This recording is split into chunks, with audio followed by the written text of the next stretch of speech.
다음 달까지 10,000명의 서명이 목표인 동해병기법안 청원에 한인들의 적극적인 참여가 필요한 것으로 알려졌습니다. 뉴저지 한인회 영사관 직원 상주 계획이 난관에 부딪히면서 한인들이 실망하고 있습니다. 상원 표결에서 실패한 뉴욕주 주림법안을 새 예산안에 포함시켜 통과시키는 방안이 거론됐습니다. 한국군에 자원 입대하는 해외 한인 영주권자들이 급증하고 있습니다. 최근 증가하고 있는 홍역 환자가 오히려 병원 등을 통해 확산된 것으로 알려졌습니다. 이상은 이 시각 주요 뉴스입니다. 여러분 안녕하십니까? KBN 뉴스입니다. 뉴욕주 상하원에서 발의된 동해병기법안 통과를 촉구하는 청원운동이 범동포적으로 전개되고 있지만 갈 길이 멀어 보입니다. 더욱 적극적인 참여가 절실합니다. 금홍기 기자가 보도합니다. 뉴욕주 상원과 하원에서 각각 발의된 동해병기법안.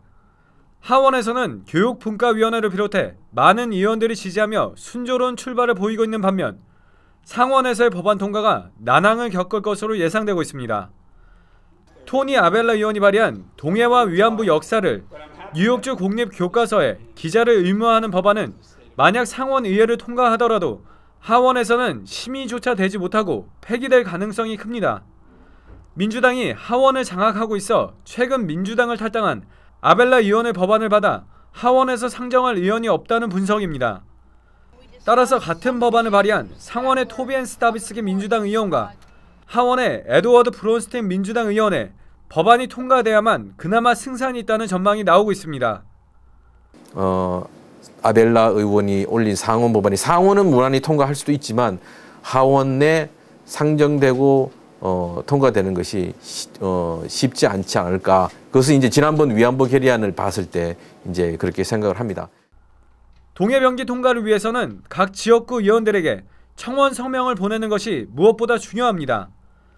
서명 참여자가 점점 늘어 현재 2,500여 명이 서명을 마쳤으며 4월 중순까지는 10,000명 참여를 목표로 하고 있습니다.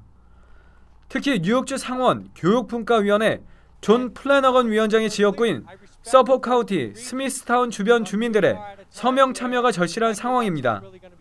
이 플러싱 일대에 있는 지역보다도 롱아일랜드 서포크 카운티, 그다음에 저기 업스테이트 이쪽에 있는 분들, 그다음에 베이사이드 쪽, 그다음에 브루클린 브롱스, 스테이튼 아일랜드 여기에 있는 분들이 사인을 많이 하셔야 됩니다. 그렇게 해서 골고루 적어도 한 의원 사무실당 20통 이상의 편지는 가야 되지 않겠는가 그렇게 생각을 하고 있고, 서명 참여를 위해서는 체류 신분에 관계없이 반드시 뉴욕주에 거주해야만 참여할 수 있으며 정확한 주소를 기입해야만 각 지역구 의원들에게 전달됩니다. KBN 뉴스 금홍기입니다. 뉴저지 한인회와 뉴욕 총영사관이 뉴저지 한인회관 내에 영사관 직원을 상주시키는 계획을 추진 중이라고 보도해드렸는데요. 하지만 당장 실현되기엔 적지 않은 시간이 소요될 것으로 보입니다. 주성훈 기자가 보도합니다.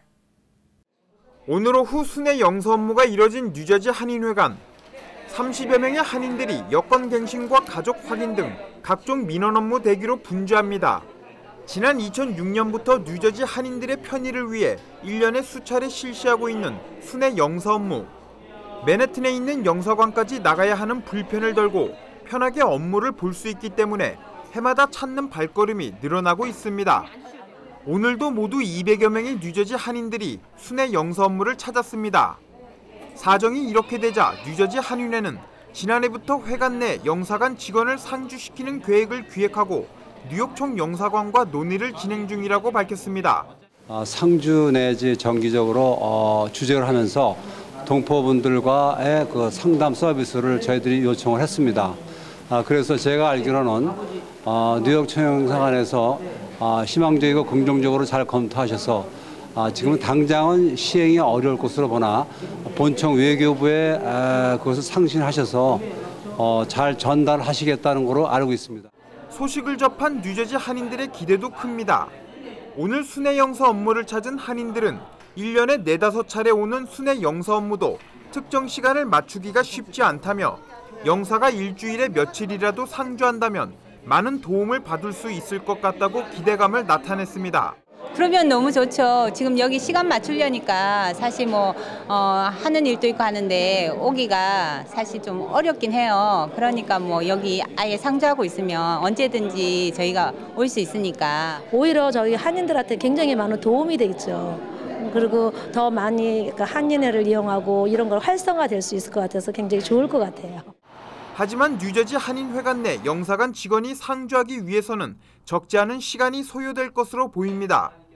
영사관 측은 아직까지 해외에서 지역 출장소 사례가 없었던 만큼 이번 일을 두고 영사관 내부적으로도 그리고 본국과도 많은 논의를 거쳐야 윤곽이 나올 수 있다며 확대 해석을 피했습니다. 동포 민원 업무의 그 원활한 수행을 위해서 저희가 그렇게 한다는 아이디어는 굉장히 바람직한 것 같습니다만은 외교부 본부에서도 그런 사례는 아직 없기 때문에 저희들이 좀 잘 검토하고 장기적으로 좀 추진해 나가야 될 사안이 아닌가 그렇게 생각이 됩니다. 최근 인구 센서스에 의하면 뉴저지 거주 한인은 약 7만 3천여 명. 여기에 유학생과 단기 체류자를 포함하면 10만 명 가까이 됩니다. 하지만 한 전문가는 최근 뉴저지의 한인 인구가 급증하고 있다 해도 예산 문제로 영사관 직원이 상주하긴 힘들 것이라며 차라리 순회 영사 방문 횟수를 늘리는 게 현실적이라는 의견을 내놓기도 했습니다. KBN 뉴스 주성훈입니다. 포기는 없다. 뉴욕주 드림법안 지지자들이 뉴욕 주지사를 압박하고 있습니다. 지난 17일 상원 본회의 표결에서 실패한 드림법안이 성사되는 마지막 방법으로 새 회계년도 예산안에 포함시키는 방법이 강력히 거론됐습니다. 올해 안으로 뉴욕주 드림법안을 통과시킬 사실상 마지막 방법은 오는 4월 1일부터 시작되는 2014에서 2015 회계년도에 주 예산안에 포함시키는 것으로 알려졌습니다. 예산안은 오는 31일까지 의회를 통과해야 합니다. 이에 따라 드림법안 지지 의원들과 이민자 커뮤니티 단체들은 남은 기간 법안의 예산안 포함을 위해 쿠오모 주지사를 집중 공략할 계획입니다. 주지사는 이미 법안 지지 의사를 여러 차례 밝혔고 의회가 법안을 통과시키면 즉시 서명할 것을 약속했습니다. 지난 18일에도 드림법안 부결에 실망의 뜻을 표하며 법안 지지자 및 의원들과 함께 이 법안이 시행될 수 있도록 계속해서 노력해 나갈 것이라는 성명을 발표했습니다. 상원 법안 발의자인 호세 페랄타 의원은 주지사는 이 문제를 최우선 과제라고 했다. 따라서 이제 예산안에 포함시키면 된다며 압박했고 하원 발의자인 프란시스코 모야 의원도 이 싸움에서 우리의 지도자가 돼 예산안에 드림법안을 포함시키는 올바른 일을 해줄 것을 주지사에게 요구한다고 말했습니다. 한편 지난 2009년 부결됐던 동성결혼 합법화 법안이 2011년 예산안에 포함돼 통과된 바 있으며 지난해에는 총기 규제 강화 법안이 예산안을 통해 제정된 바 있습니다. 자원 입대하는 해외 한인 영주권자들이 급증하고 있습니다. 한국군 입영자 중 3분의 1이 미주 한인들인 것으로 나타났습니다. 한국병무청이 어제 발표한 국가별 입영 현황 자료에 따르면 지난 2004년부터 현재까지 한국군에 자원 입대한 해외 영주권자는 총 1,447명으로 나타났습니다. 이 중 35.7%인 516명이 LA를 포함한 미국에서 지원한 것으로 집계됐습니다. 다음은 캐나다 109명과 뉴질랜드 121명, 그리고 일본 92명과 과테말라 51명 등의 순이었습니다. 단일 지역으로 유일하게 한 해 100명을 넘는 곳은 미국이었으며 특히 미국은 매년 증가세를 보이고 있습니다. 이처럼 미국의 입영자 수가 상대적으로 많은 이유는 미 영주권 취득 및 유지가 다른 나라보다 까다롭기 때문으로 알려졌습니다. 병무청은 군 복무기간 영주권자들의 신분 유지를 위해 적극적 배려를 하고 있습니다. 영주권자나 장기 체류자 출신의 현역병이 영주권 유지를 위해 해당국으로 출국돼 연 2회까지 국외 여행을 보장하고 출신국가 방문에 필요한 왕복 항공료를 지급하고 있습니다. 전역병에게는 귀국에 필요한 편도 항공료를 지급하고 있습니다. 이외에도 군 입대를 통해 한국에서의 취업 활동의 걸림돌을 제거할 수 있다는 점 등으로 자원 입대가 활성화되고 있습니다. 자칫 소홀하기 쉬운 홍역은 사실은 매우 치명적인 전염병인데요. 최근 뉴욕시에서 홍역이 확산되고 있습니다. 특히 지역 의료기관을 통해 확산되고 있는 것으로 확인돼 조치가 취해졌으며 개개인들에게도 주의가 요구됐습니다. 홍역이 비상입니다. 이달 초 맨해튼 북부 일원을 중심으로 번지기 시작한 홍역이 오히려 병원을 통해 확산될 조짐을 보이고 있어 시민들의 각별한 주의가 요구되고 있습니다. 뉴욕시 보건국은 지난 7일 맨해튼 북부 지역과 브롱스 등지에서 20여 명의 홍역 환자가 발견된 뒤 각 지역 의료기관을 통해 홍역 감염균이 퍼지고 있는 사실이 확인됐다며 병원들은 홍역 환자 발견 시 타 환자들과 격리시킨 뒤 신속한 검역 조치를 취할 것을 당부했습니다. 홍역은 주로 감염자의 호흡기를 통해 나온 바이러스가 공기 중에 머물다가 타인에게 전파되는 감염률이 매우 높은 질병입니다. 전문가들은 홍역 감염자가 실내에 머무를 시 최소 2시간 동안 홍역 바이러스가 공기 중에 떠다닐 수 있다고 말했습니다. 시 보건국의 제이 바르마 부국장은 최근 뉴욕 장로병원과 컬럼비아 병원 등에서 다수의 소아 및 성인 홍역 환자들이 치료를 받은 후 다른 환자들에 대한 전염 여부를 조사 중이라고 전했습니다. 보건국은 홍역 증세가 있는 사람들은 반드시 마스크를 착용할 것과 병원 방문 즉시 이 사실을 의료진에게 밝혀야 한다고 당부했습니다. 뉴욕주가 뉴욕주 정부 세금을 내지 않은 운전자 약 9천여 명에게 면허 정지 처분을 내린 바 있습니다. 이번에는 도로 통행료를 상습적으로 체납한 사람들에 대해 차량 등록을 취소하기로 했습니다. 특히 통행료 미납 행위는 최고 1년형의 징역에 처해질 수도 있는 것으로 알려져 주의가 요구됩니다.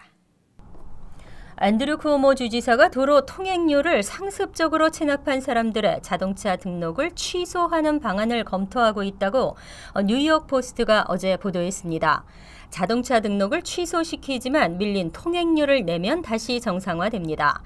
세금 미납자의 운전 면허증을 정지시키는 정책이나 이번 자동차 등록 취소 정책은 내야 할 돈을 내지 않고 버티는 주민들을 끝까지 추적하겠다는 정부의 강한 의지로 풀이됩니다. 지난 2008년 이후 납부되지 않은 통행료는 과태료를 합쳐 총 1억 5,600만여 달러에 달하고 있습니다. 이 중 87%는 뉴욕시 일원 브릿지와 터널 통행료이며 뉴욕주 고속도로 관리청의 통행료도 1,200만 달러가 체납된 것으로 보고됐습니다. 특히 헨리 허드슨 브릿지는 통행료 미납 사례가 가장 높았는데 이지 패스를 갖고 있지 않은 운전자에게 선통행 후 지불 방식이 시행되면서 운전자들의 3분의 1이 통행료를 내지 않고 있습니다. 쿠오모 주지사는 또 이미 통행료가 밀려있는 운전자 외에도 상습적으로 통행료를 내지 않는 운전자들을 단속하기 위해 통행료 미납 행위를 최고 1년의 징역형에 처해질 수 있는 A급 경범죄로 분류하는 법안을 새해 예산안에 포함시킨 상태입니다. 이제 더 이상 버스를 기다릴 필요 없이 버스를 만나면 된다는 버스 타임 서비스가 인기입니다. 버스 타임은 들쑥날쑥했던 뉴욕시 버스의 위치 정보를 스마트폰이나 인터넷을 통해 실시간 확인할 수 있는데요. 버스 타임 서비스가 전 지역으로 확대됩니다. 메트로폴리탄 교통공사는 어제 버스타임 서비스를 뉴욕시 5개보로 22,000개 버스 정류장 및 5,700대 버스로 확대해 실시한다고 밝혔습니다. 버스타임 서비스는 지난해 1월 스태튼 아일랜드에서 시범적으로 운행을 시작했으며 10월에는 맨해튼과 퀸즈, 브루클린 등지로 확대한 바 있습니다.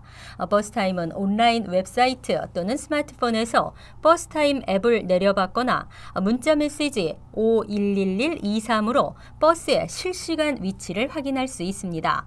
이용객이 타고자 하는 버스가 정류장으로부터 몇 마일 혹은 몇 정거장 떨어져 있는지 알 수 있습니다. 버스 정류장에 설치된 QR코드를 스마트폰으로 촬영해도 확인할 수 있습니다. 앱은 버스 번호를 입력하면 노선별 버스의 위치를 확인할 수 있고 자신이 알고 싶은 버스를 클릭하면 다음 정류장 도착 시간 등의 정보를 확인할 수 있습니다. 정보는 30초 단위로 업데이트됩니다. 이상으로 KBN 뉴스를 마칩니다. KBN과 함께 즐거운 저녁 되시기 바랍니다.